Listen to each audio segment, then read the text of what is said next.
Capítulo 11. La ladrona.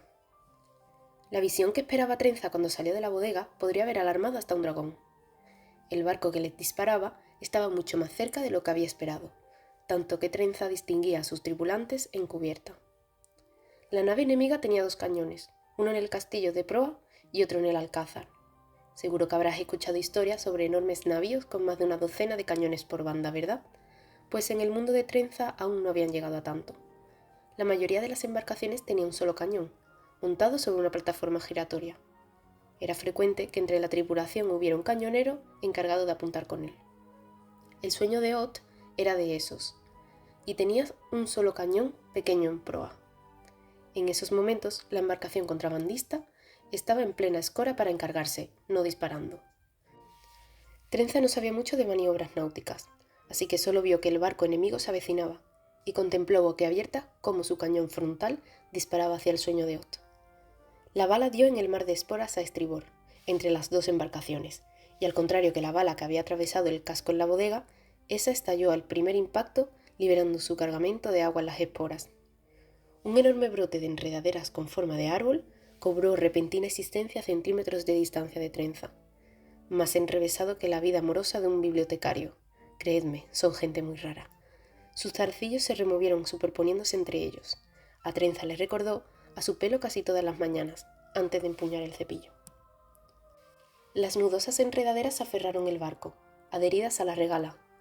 Las partes que se acercaban a la plata se volvían grises y morían, igual que las esporas, pero se quedaban agarradas de todos modos. Parecía que ese método de bombardeo podía destrozar un navío, por mucha plata que llevase. O eso, o las enredaderas lograrían inmovilizarlo y dejarlo varado, convirtiéndolo en un objetivo fácil. Los marineros apartaron a Trenza a un lado mientras corrían con hachas para atacar las enredaderas, intentando liberar el barco. «Nos ha ido de un pelo», gritó el capitán al timonel. «Tú sigue virando, Gustal». El hombre estaba bastante cerca, así que por desgracia Trenza le olió el aliento cuando se volvió hacia el marinero que la había sacado de la bodega. «Por las lunas, ¿se puede saber qué haces con esa mujer aquí arriba, Dorp?» «Es inspectora real, capitán», dijo Dorp, señalando a Trenza. «He pensado que, si la ven, igual se les quitan las ganas de enviarnos a pique. Capitán, señor». La expresión del capitán pasó de furiosa a emocionada. «Dorp, es la primera buena idea que tienes. Llévala al alcázar. Súbela en alto si hace falta y recemos a las lunas para que esos hijos de Yald se lo piensen antes de volver a disparar». Trenza soportó el trato con tanta dignidad como pudo. Al poco tiempo, la tenían de pie en la punta de la toldilla gesticulando con todas sus fuerzas, esperando que la casaca roja disuadiera al otro barco de seguir disparando.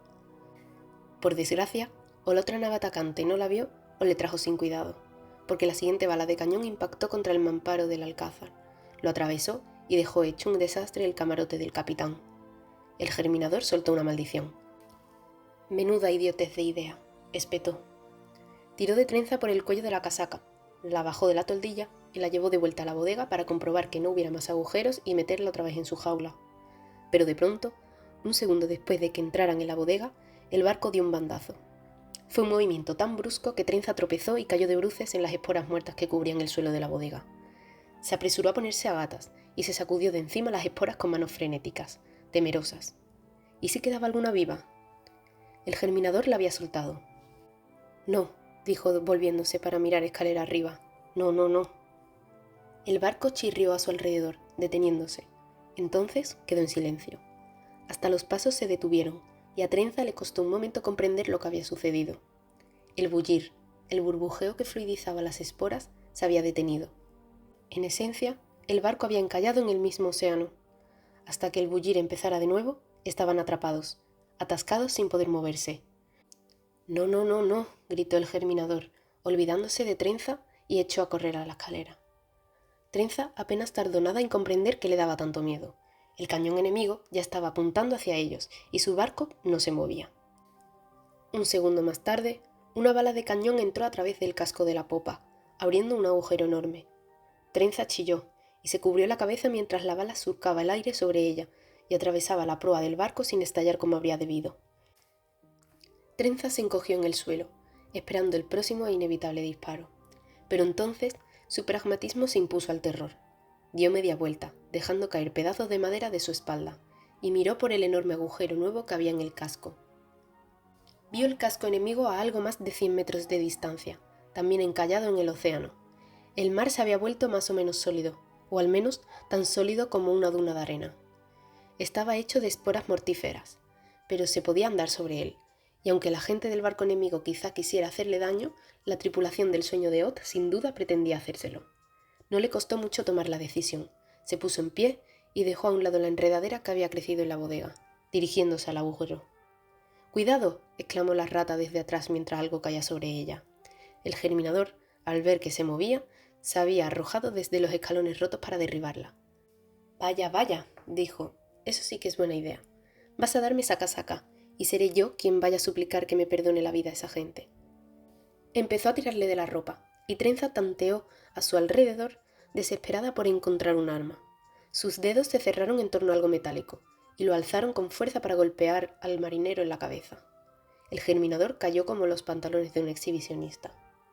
Trenza jadeó en el suelo, y echó un vistazo a lo que había agarrado. Era una jarra de peltre. Un momento, era su jarra de peltre. «Caramba», pensó, no esperaba tener razón en esto. Buscó a su alrededor, y vio que sus cosas estaban cerca, junto con otros objetos que la explosión había tirado al suelo. Dio un grito cuando otra bala de cañón impactó contra el barco más arriba, e hizo chillar a los marineros. Recogió su saco, y fue trastabillando hasta la jaula de la rata. «Casi me olvido de ti», dijo, «perdona». «Es un defecto humano muy frecuente», respondió él, «y más vale que no te cuente cómo habláis siempre de los míos». «Agárrate a algo», dijo Trenza. «No tengo nada para cortar las cuerdas de la jaula, así que...». Alzó la pesada jarra metálica, la descargó contra el pequeño candado y lo rompió. La rata abrió la portezuela con el hocico, saltó al brazo de Trenza y correteó hasta su hombro. Teniendo en cuenta que el suelo estaba lleno de esporas, Trenza supuso que no podía reprocharle que quisiera ganar altura. «Me llamo...», la rata carraspeó, «me llamo Hook». «Tendrá que bastar con eso, porque no creo que mi verdadero nombre vaya a servir». «¿Está en idioma rata y es imposible de pronunciar para un humano?».